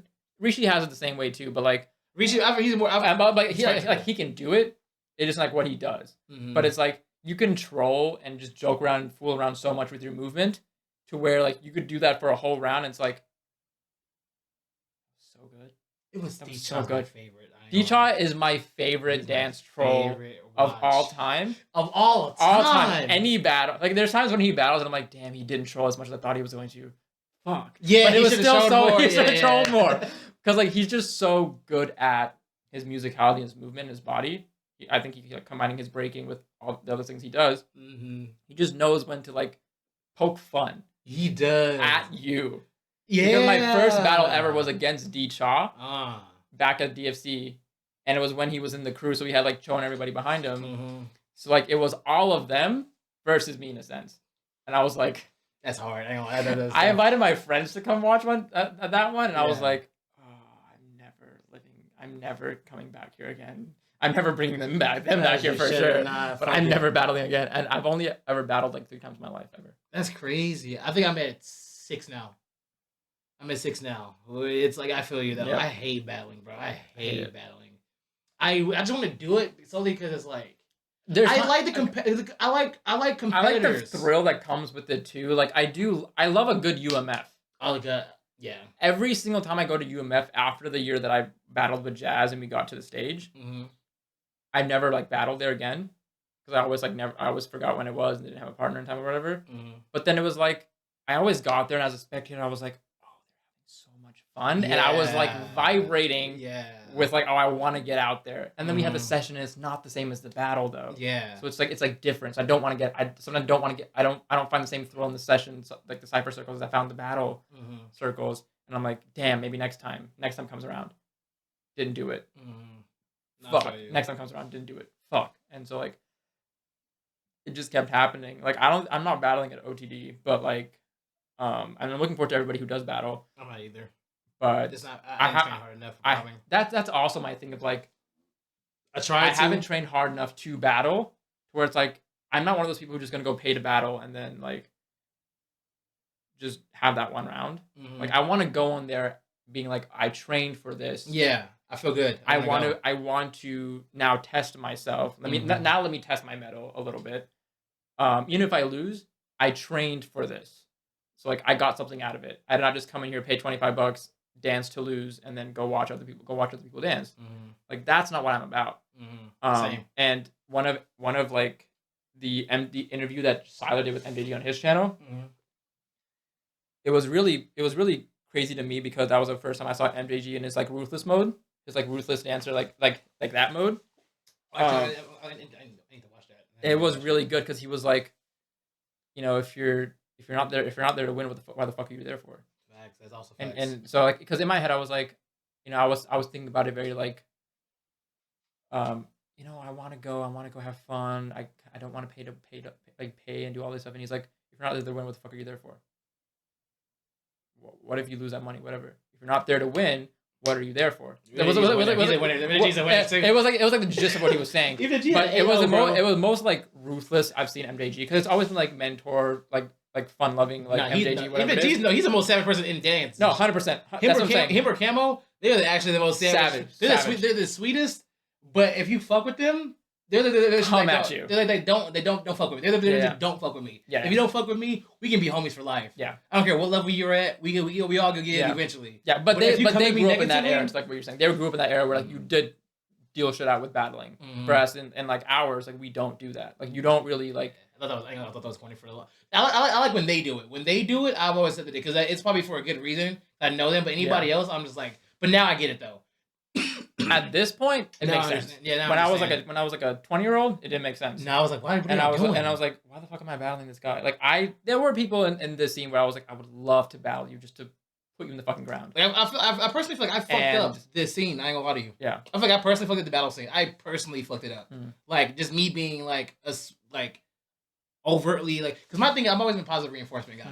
I've never been negative reinforcement kind of guy. I've always been positive reinforcement. But I feel like that fucked everybody up because I didn't fuck with the people who were negative reinforcement. I never fucked with them ever. And I feel like I was doing so well of getting like just moving up into doing my own shit. You know what I mean? Doing my own thing. Yeah. Getting everything I want. Like I worked hard for it. You know what I mean? Like even though I was only the concept guy for the most part, I still progressed in every avenue I was trying to do. Like pretty far before I even started doing foundation. Yeah. So it's like because of that, my head now. I'm like, man, fuck them kids. I'm like, not the kids, but like in terms of talking to the kids, I'm like, don't listen to them. Like, there's no right ways to dance. Whatever you choose is your path. If you want to be that kind of person, go for it. But at the same time, you have to also realize, what do you want more? Do you want more? Are you here for dance more, where you want to have the best dancers around you personally, or are you here more of like the camaraderie and like the team aspect of it? Like, what do you? Doesn't matter what you're here for. It does not matter what you're here, because it's like we can do anything. Like I feel like all of us are like the supernovas. That's how I feel about all of us. Like the supernovas. Like I have my own like team and shit, but at the same time, it's like I still have the supernovas here. Yeah. So it's like my team I'm different with. I'm sweet with my team. With y'all, I'm more like friendly. I'm like, man, fuck y'all. What y'all doing today? What you been on? Exactly. You know what I mean? But I'm nice to my team, but at the same time, it's like everybody else. I'm like, y'all the ops. So it's like, you know what I mean? It's so it's like it's figuring that out. But like, MJG, he had 8-0, bro. 8-0. 8-0 in a battle is crazy. The ranking, you see the rankings for that battle? 8-0 is crazy. Yeah. He fucked, and it never went back. I see his mentality. My new battle goal is to be the most entertaining person there and have battle of the night every time. I don't care if winner, because I've already accepted myself. I'm concept heavy. I'm not going to get far. Like, I always get like top 4, top 2. Or not top 2, the top 4 max. Yeah. But I've realized that I can only get, because no one knows concepts like that. Yeah. No one knows so I can only have to keep. But doing also, like, it. how do you critique concepts? Like, concepts are so much more subjective than foundations are. Like, how do you critique concepts? Like, oh, this guy was so concept heavy. This guy was so foundation heavy. Oh, we see his foundation if he did good well or not. I don't know what the fuck this guy's concepts were or what he was trying to do. It's like, how do you critique that sometimes? That's and I'm what, like, that's why I'm like, yeah. How do you critique that sometimes? That's why I have like I said I'm really good at particulars and stuff because like that's why I think I can get so far is because of the particulars. Yeah. Is because no matter what the concept I'm doing, you can hear me. Like even if you can't hear me every beat that I'm hitting, you can hear the main one still. Yeah. I'm always on a consistent flow of where it's like I'm hitting everything at the same time. I'm like, okay, I'm tapping in more deep. Now I'm tapping in deeper. Now I'm like, okay, now you hear this, but it's still the same concept. Now I'm tapping deeper, but it's still the same concept. And so it's like my goal is to keep building up. That's my goal now. Is like to keep building up. So when I have that moment lands and hits, it doesn't matter what. It doesn't matter. Honestly, the moves I did, everyone was just cheering for. I didn't do shit really. I ain't gonna lie to you. I didn't even hit nothing really. I mean, I was like, but the feeling. Rule number 37, you made it look effortless, but at the same time. No, I genuinely felt dope though. At that moment, I don't know what I did exactly, but I just know it was crazy. In my head, I knew it was crazy. I do love those moments in the session when you're like, I did something yeah. dope, and you see everybody cheering, you're like, don't smile, keep doing, don't smile. No, smile. But then, yeah, like for me, it was like I don't want to break character. And then there have been times when I've done something, and people are like giving you your kudos, and I'm like, yeah. And in my round, I'm like, yeah. It's always a good feeling. That's a level. Honestly, in my opinion too. That's for me. That's a level up. Because when you start feeling yourself, you have more fun. That is also true. Like, that's like your character is the type of character who does like if I'm a smile in this, I'm a smile in this round. Because like there's like some people whose character like you're not gonna see me smiling around. I'm here to kill you in battle. But then your character is like, I'm fun as fuck. I'm dope as fuck. I am here to enjoy. It will show on my face. Yeah. And things like that. No, factual. It's actually hilarious. I was saying like before, like Canvas Clouds helped me a lot because I literally what I used to do. I was crazy to me because at one point I didn't dance. Like if I was like in a certain zone, I stopped being like intricate. I was just being huge. Like, I was just like yeah. It'd be like nothing I normally do at all. It's just me pure feeling, and like those are like my best rounds. I feel like.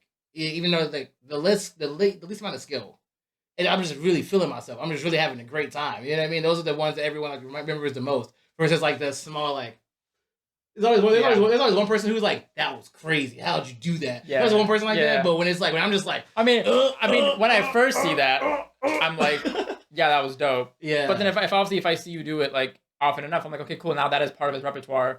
It is gone from being dope to being something that he does. What is the next thing that he does, and then that next thing will be dope. That's also being in my head too much. That's what that is. Yeah, but then to your point, like I think not as many people can do the big stuff. Not as many people can really hit that groove that gets the entire crowd grooving with them, like a T-soup.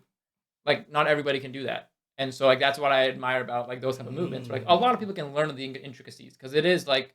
You hit this angle, you flow your fingers out here, you flow your fingers out here, you match it to the beat, and then you're there, you know? Like a lot of people can learn how to do this, but not a lot of people can learn how to bounce and groove and move their shoulders and move their hips and get to those levels and sway and have that like caricature. It's hard to learn. You can be learned. It is just harder to learn. So not as many people can do that, which is why I think like when you do those big movements, out of the big grooves and it's part of the song and everybody knows it's coming. So they saw you hit the groove and like, oh shoot, he hit the groove, he hit that beat, he hit that drop or whatever it is. That makes it more of a big thing, and it makes it that much more impressive to me. I think what you're talking about is a trait that actually I talked about with Andy and Barney often. We've been talking about this a lot more, which is why I feel like us three are such a weird camp. Yeah.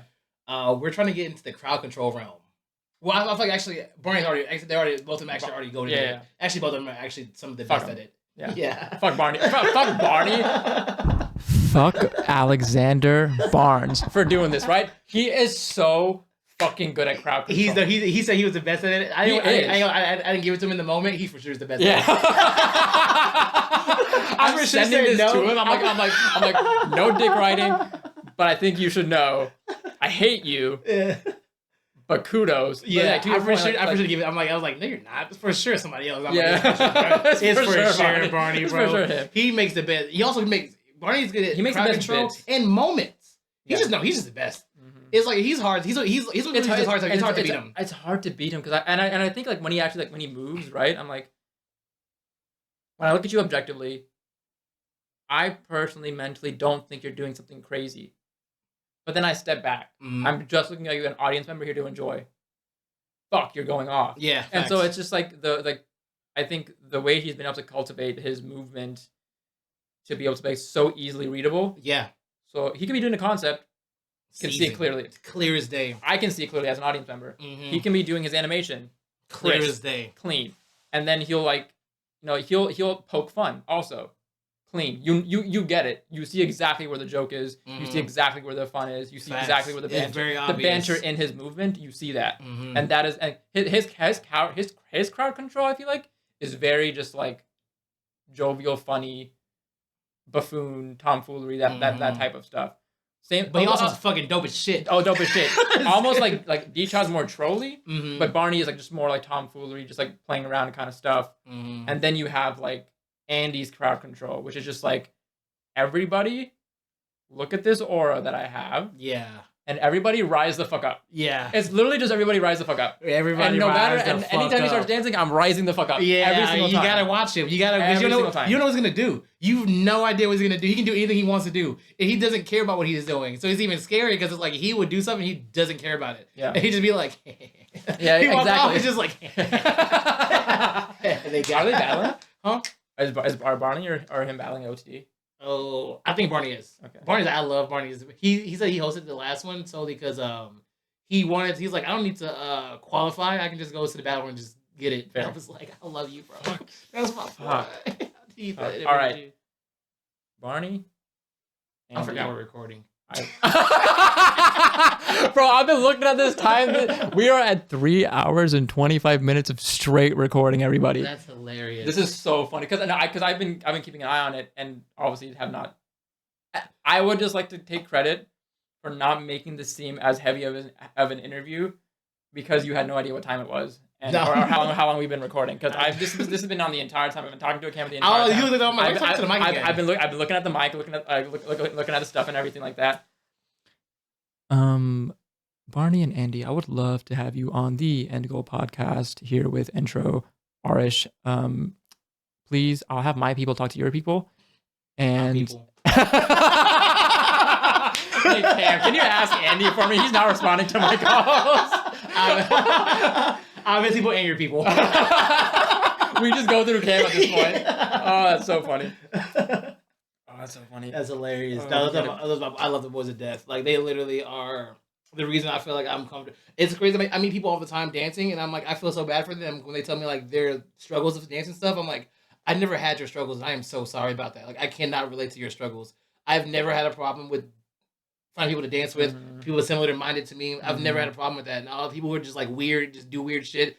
The people I grew up with, whereas Barney, who was the only person doing animation. Yep. After animation, it was like considered like it fell off, and Barney was the only one doing it, and he kept doing it so long that now it's like it's not even back on. It's just him now. He just like the one you see who just does it. Yeah, every week. As opposed to like other people like animate in their movement. Yeah, but he does it, and he really is the only one who like does it. Yeah, I still don't know. Is there anybody in our scene who actually like also animate? Like, I would say Tommy and Rishi are the closest too. They're the closest. Tommy? Yeah, Tracy.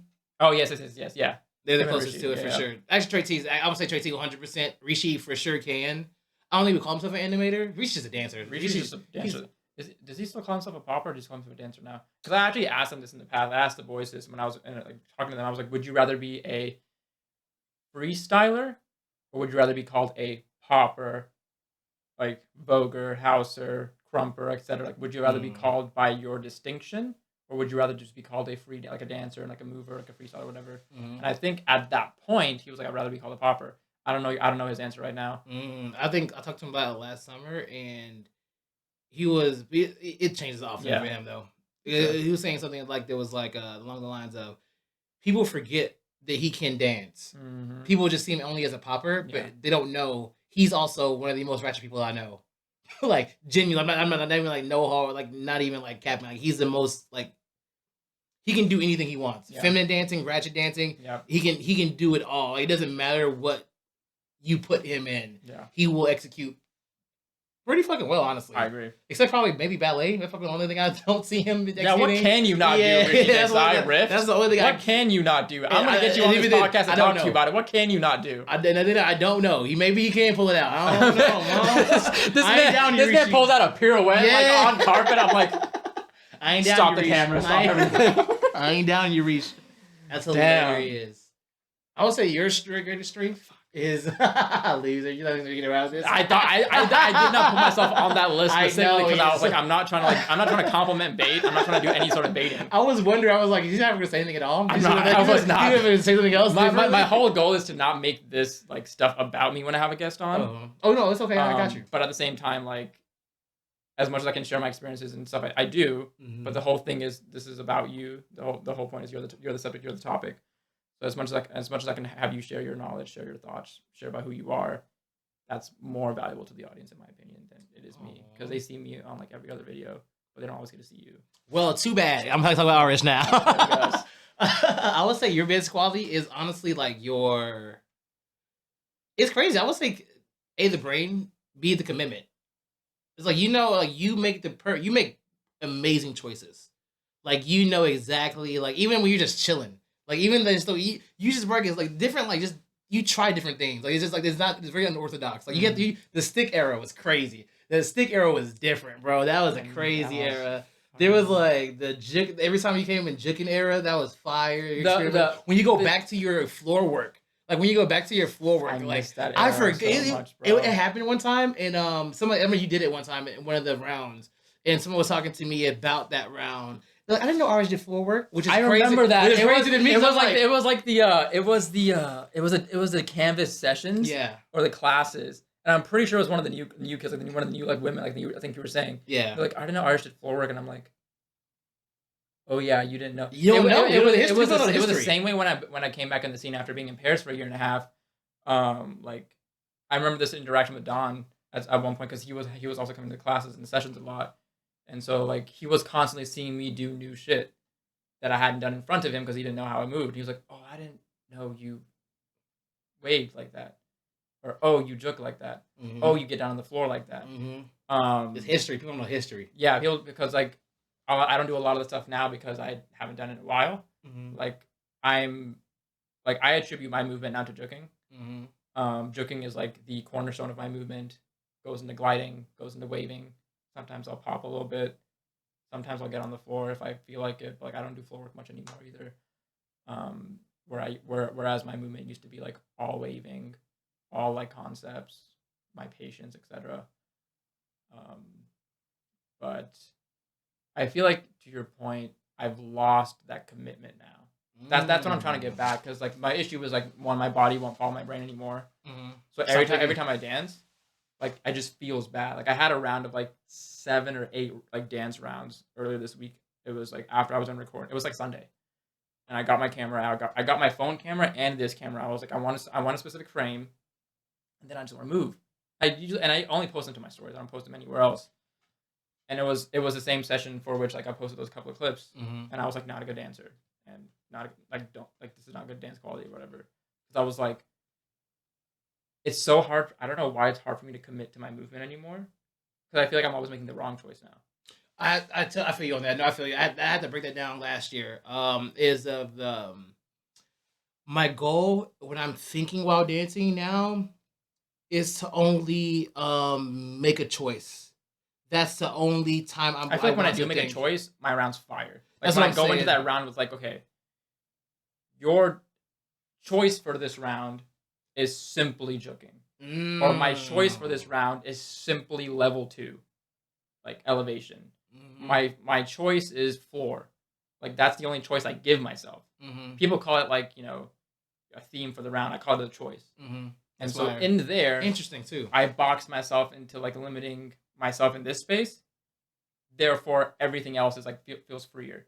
Whereas like if you have all these options available to you, it's decision fatigue. What do I do? Like, oh, should I stay up here and hit a wave, or should I stay up here and then should I like go down one level and should I do all these things? And then you tell yourself, no, I'm just gonna train within this level in this round. I'm only gonna train within this level in this round. So I like take away the choice You are really good at that. to give myself the illusion of choice in a different way. Mm. But when I do that, fire round. But at least the first 2 rounds, if not the first 3 rounds, are always my worst rounds of the night. Of course. Because you're always like getting all of that high energy out of you, so you just do whatever the fuck you want. Yeah. So you can like get it all out of you, and then you can like laser focus in. And sometimes those rounds are good. Mm-hmm. The other rounds are just better. Sometimes those rounds are all garbage, and you know that, and you're like, okay, cool, got all the shit out of me. Let me now like laser and focus in. Okay, cool. I'm only juking for this song. I don't care what the song is. I'm only gonna find a way to juke, and that goes into either are you stepping, or are you gliding, or are you like hopping, bouncing. But I don't. Interesting. I think what I'm able to do now is just take away my choices, and that makes my movement feel much better. Okay, I would say, what is this? My recently was learning how athletes do it.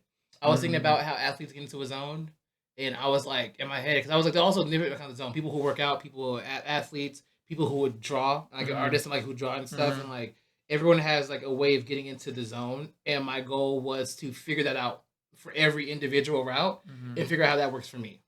Like what gets me into my zone what makes me click in the fastest. Like how does people who play sports, like how can they just turn it on? Like how can they be like, I'm chilling and go into it like you know what I mean? Like and like we're locked in like and honestly it's breathing. It's crazy, it's breathing. Use it, flexing your core and breathing. That's all. That's literally 100%. That's literally all. Literally, if I get, and if honestly, changing my focus, those 3 things, I'm good. Yeah. Really, if I'm just like, all right, engage your core, start breathing big, inhale, exhale, and then like just breathe. And then after that, just like change direction. Like when you look at your hands, like okay, cool, what are you doing here now? I'm like, want to look out? Okay, whoa, we're talking over there. Oh, now we're over here. Whoa, now we're here. Yeah. Now we're dancing. It's literally, and it's like, but yeah, that's been my method of like just tapping in because like changing the focus. Like where am I looking at? Like because learn how to engage. I'm trying to learn how to engage my entire body. Like that's what I didn't do a lot, which was like just really be like people I was watching there at the battle because Prince Wayne was actually another person who I had to actually deal with. Actually, is hilariously enough. It was during prelims, and I wanted to go to Prince Wayne. I ain't gonna lie. At first, I was like, I didn't want to. I'm like, I don't want. I'm like, you know what? No, fuck that. If I'm going to be at a prelim battle, I want to go after Prince Wayne. I want him to make. If I have to go on the prelims, I'm gonna fuck Prince Wayne up first. No. I was like, my goal was to get the energy back because I never actually danced with him before in the same room, and I also was like, I never danced with anybody here before, and he's a favorite now at this point because he's like, it's Prince Wayne. Sir, I love your movement. I've only met you a few times in my life. I am a fan. Your footwork is immaculate, and your footwork stamina is just fucking insane. No, he's the best battler I know. And you are the best battler that we know. And kudos to you. Please don't take anything I said to heart. I was just making a joke. Continue. Oh, I'm dead. My goal was to get the energy back from the room from him because I was like, I know he's gonna make the room go crazy. That's always been my goal in battling, and I've always said is like, whoever I battle, like especially with a friend of mine, I want the whole crowd to go crazy for you. I want them to cheer for you as much as possible. When I fuck you up, it's gonna be even greater for me. Like, you got the whole crowd going crazy for you. Like they going stupid for you. Yeah, that's they're going dummy for me now. I get happy. I ain't gonna lie. I love getting cooked. I ain't gonna lie. Yeah. I love getting cooked in the battle. If everyone fucking me up, I'm like, ooh, yeah. I don't know what we're gonna do. I got these concepts. I got these concepts. So, but we're gonna figure it out. We're gonna make it. Yep. I'm about to fuck you up these concepts somehow, some way. And I feel like he was a perfect person like for that kind of mentality to like even progress as further. Yeah, was perfect for that because I needed him because he's the best. Like watching him battle was actually insane. Like I never watched him in person before, so it was like watching how he analyzes things and what he's doing and watching while he's battling. Yeah, he took everyone as seriously as the last person. Every single person he battled he went second a lot, which was like honestly that was fire. I would love to go second. I always go first. No, but it's like whatever the person did, he would take that style, but put it in his way.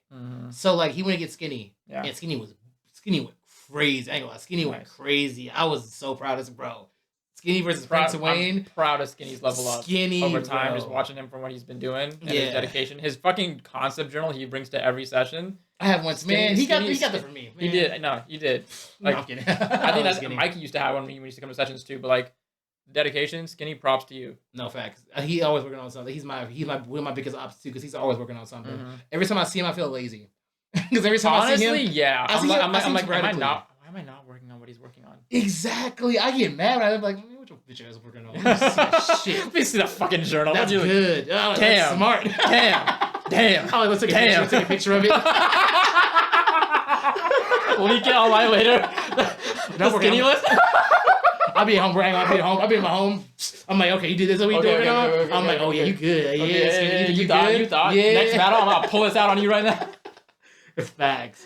But he did his concept where he was like, the whole concept and anything. And Prince Wayne took that concept and put it in his own style. Damn. So it's like everything that you were getting credit for, Skinny was getting credit for, Prince Wayne did it. He didn't do it as well as Skinny, but he did it enough. And he also had his own shit on top of it. So it was like that. I watched it. He did that for everybody he battled. Everyone he battled, he did that for. That might be his method. It's genius. It's fucking to be genius. Able to be good enough to be able to do that, first of all, is immaculate, is amazing. But then, to be able to execute. He can just overpower his style alone. I feel like he can genuinely overpower his style alone. But the fact that he's actually taking each person like to heart and really fucking them up, like his goal is to fuck them up. I'm like, he's a battler. 100%. He's a battler. 100%. Like, he's a battler. He's a 100% battler. I love that. Can't take that away from him. All right, I'm actually getting hungry. No, you're fine. Yeah. I appreciate you coming on. No problem, my man. Appreciate it, man. If I wasn't hungry, I would just be laid down for No, you're fine. No, you're fine. Thank you for listening to the podcast, everybody. This was the End Goal podcast with Cam Grayson. We talked a lot today. We talked about egos. We talked about our separate goals. We talked about people who we admire in the scene, people who we look up to, our own dreams and aspirations, our own visions and goals. We shared advice with each other, experiences with each other. And all in all, we just had a great 3-hour and 40-minute talk with each other. And I'm telling you right now, this man said he was free tomorrow night, so we're going to go sessioning. Canvas said he's done a session, by the way. Oh, shit. Yeah. So he might be sessioning tomorrow. If you're new here, please consider subscribing for more of these videos. But if you're not new here and if you're listening to this all the way through, please leave a like, comment on any comment on anything that you thought about what we talked about in the video. This will be split up into 2 parts anyway. But if you enjoyed either part, just let me know, and let me know if who you'd like to see on as a guest on the next episode or any of these episodes. I'll try and bring any of the people we brought on here to talk, I'll try to bring on to the podcast anybody who we talked about today and more people. That being said, have yourselves a great day. I'll talk to you guys next week. Ta-ta. Fuck.